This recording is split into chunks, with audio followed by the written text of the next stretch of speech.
Hey everybody, Final Cut Pro 11 is out, and there's some really cool features in there. In this video, I just want to dive into a couple really cool examples of using my favorite feature, the magnetic mask.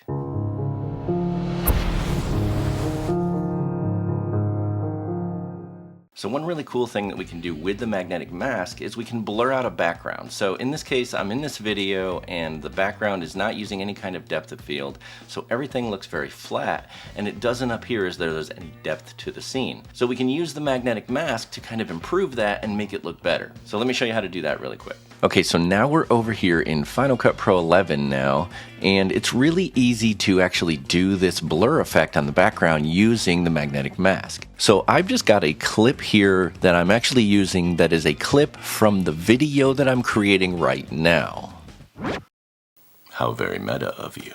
So we're going to use this clip as the example for blurring out the background.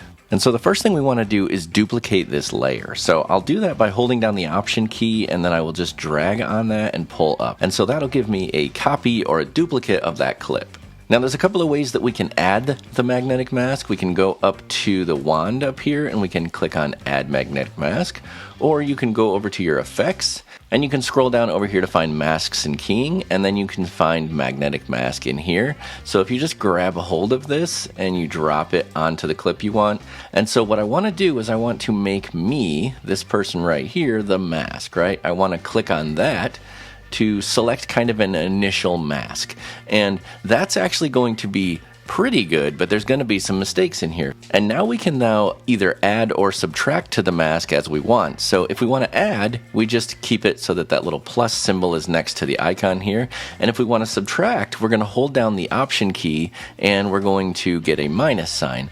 And I actually want to remove this portion here because this is not part of the selection. So I'm just going to click on that, and then it's going to take it away. And I want to remove this little pillow behind my head here. So I'm going to click on that and that'll take that away. And that looks pretty good. And then up here in this picture, I don't want that as part of the mask, so I'm going to continue to hold down Option and click on that.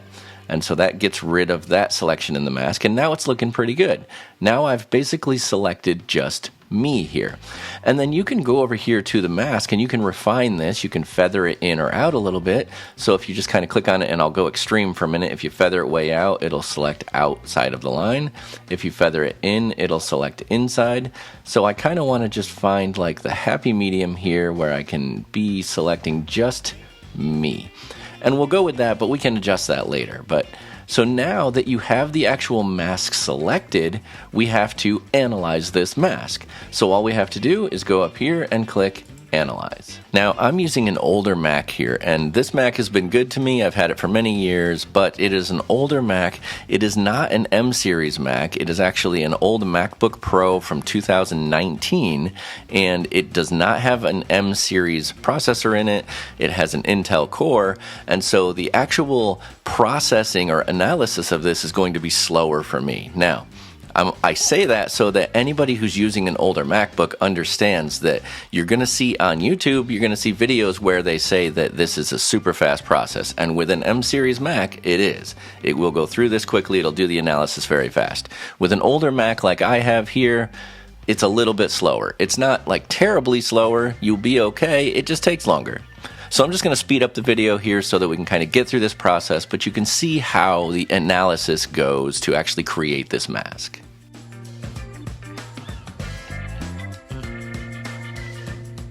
And now that we've got the mask set up and it's been analyzed, we can actually click on this so that now the mask is in front of everything, and we can start to add the blur to our background. So to do that, we're going to go over to our effects and we're going to choose blur, and we're just going to pick this Gaussian blur. And so we're going to grab that and we're going to drop that onto our background image. And now right away it's blurring the image way too much. We don't want it to blur it that much.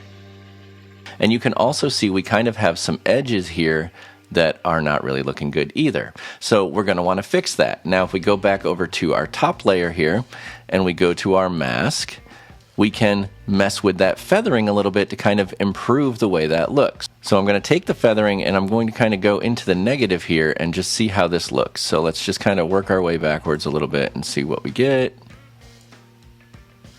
I think that's pretty good there. Okay. And so that kind of helps remove those strong, sharp edges here.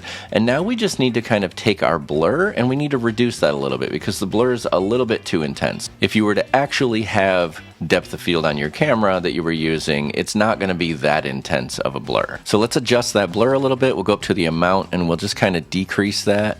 And I think that right around there-ish, right about there, yeah.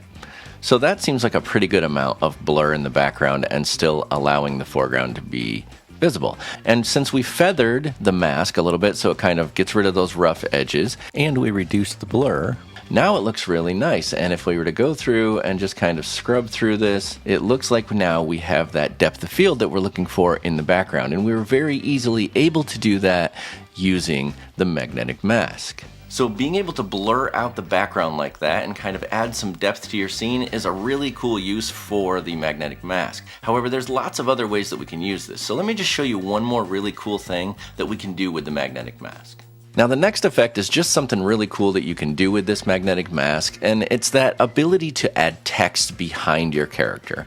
So we've already got our mask set up here, which means we already have the masked individual in the foreground, and then we have the background here as well. And because we have this, now we can add in some text and maybe some images and kind of make it a little bit more interesting. So I'm going to import a little bit of media here. I'm just going to import the Final Cut logo that we have. So I'll just grab that from my desktop. I'll import that. And so now I have this Final Cut logo. And so I'm just going to drag this down between my clips like this. So now I have the Final Cut logo is going to be behind me. And so let's just kind of resize that. So I'll take this logo, we'll click on it. I'm going to go over here to transform. I'm just going to scale this down quite a bit. And I'm going to position it so it's maybe kind of off to the left a little bit like this. Then I'll move it down so it's kind of like peeking up behind me here, okay? And I'll just kind of like move that over like that, so it's basically the entire clip. And so you can see now we've got that object behind the actual character here, and that looks really cool. You could do the same thing with text. So if we go up to text, I'm just gonna grab kind of a cinematic title here. I'll just grab this Phantom title, and I'm going to put that here between my layers. Make sure that it's between the mask and the background. And I'll click on my title, and in here I'm just going to put magnetic mask. And we'll just move this up a little bit so it kind of happens behind me right there. We'll just move it over a little bit. We'll just kind of move it around and just kind of get, you know, like this cool little effect happening in the background here. And so if we go back now and that's complete, I'm just going to render this video out, and then you can see now what our final product looks like now that we've used the magnetic mask to mask the individual in the front, and we've added some effects in the background. I'm going to export it at 1080p. I'm just going to export it for Apple devices, and then I will save this. And that's all there is to it. Now we've got our effects added to our video clip. We were able to create a magnetic mask. We were able to mask the individual in the front. We were able to blur out the background. And we were able to add content or effects or things in between the background layer and the subject in the front. So now let's check out our final product. So one really cool thing that we can do with the magnetic mask is we can blur out a background. So in this case, I'm in this video and the background is not using any kind of depth of field. So everything looks very flat and it doesn't appear as though there's any depth. So that's just a couple of cool ways that we can use the magnetic mask in Final Cut Pro 11. So definitely try this out, start to play around with things. I definitely think that you are going to love this, and I definitely think that you're going to like some of the other features that come with Final Cut Pro 11. That's a lot of definitelys. I will definitely do more videos about Final Cut Pro 11, but I just wanted to get this out there and show you the magnetic mask, show you some things we can do with it. Leave a comment down below to tell me how you're using the magnetic mask. Show me some cool ways that you're using it. Also, if you want to help out the channel, there's a link in the description below. Buy me a coffee, help support the channel. Thanks so much for watching, and I will see you in the next video.